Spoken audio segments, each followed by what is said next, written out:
जनसुरक्षा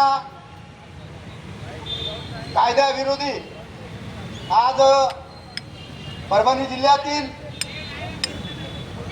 सर्व समविचारी पक्षाचे इंडिया आघाडीचे नेते मंडळी या स्टेजवर जमलेले आहेत। सर्व नेते मंडळी कुणाचंही नाव न घेता वेळ कमी असल्यामुळे स्टेजवर जमलेल्या सर्व नेते मंडळी इंडिया आघाडीचे आणि आपण जमलेल्या या कार्यक्रमाला सर्व बंधू भगिनींनो थोडक्यात बोलायचं आहे।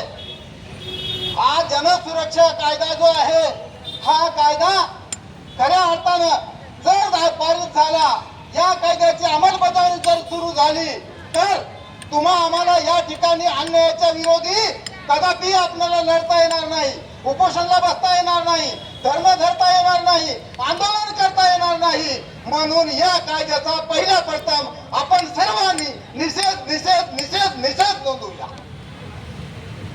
यानंतर मला असं सांगायचं, हा जो कायदा आहे हा खऱ्या अर्थानं संविधान कलम 19 चा भंग आहे। संविधान कलम 19 चा भंग कसा आहे तो, ज्या प्रत्येक माणसाला या देशामध्ये आंदोलन करता येतं, प्रत्येक माणसाला आपल्या मागण्यासाठी आपल्या हक्कासाठी रस्त्यावर येता येतं, आपल्या मागण्यासाठी धरणं धरता येतं, उपोषण करता येतं।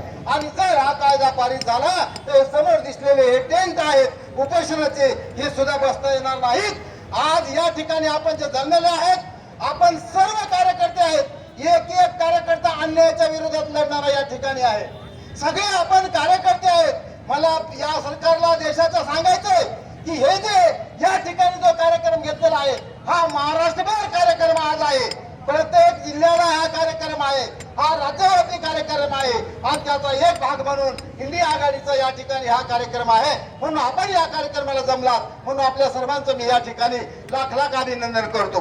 मला दुसरा दोनच मुद्दे मांडायचे त्या ठिकाणी।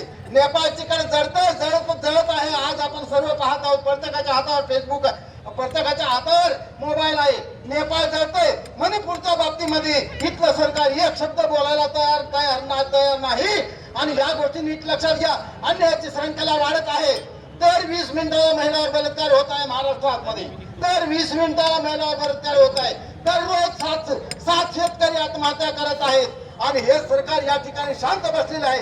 वेळेचा या ठिकाणी भान ठेवून मी जास्त बोलत नाही, आपण सर्वजण या ठिकाणी आलात, पण एक लक्षात ठेवा, मोदी सरकार आणि हे भाजपचं सरकार या ठिकाणी आपल्या या मंचावरून आपण त्यांना विचार द्यायचा आहे, हे सरकार आपल्याला खाली खेचल्याशिवाय राहायचं नाही, खाली खेचल्याशिवाय राहायचं नाही। इंडिया आघाडी जिंदाबाद जिंदाबाद जिंदाबाद।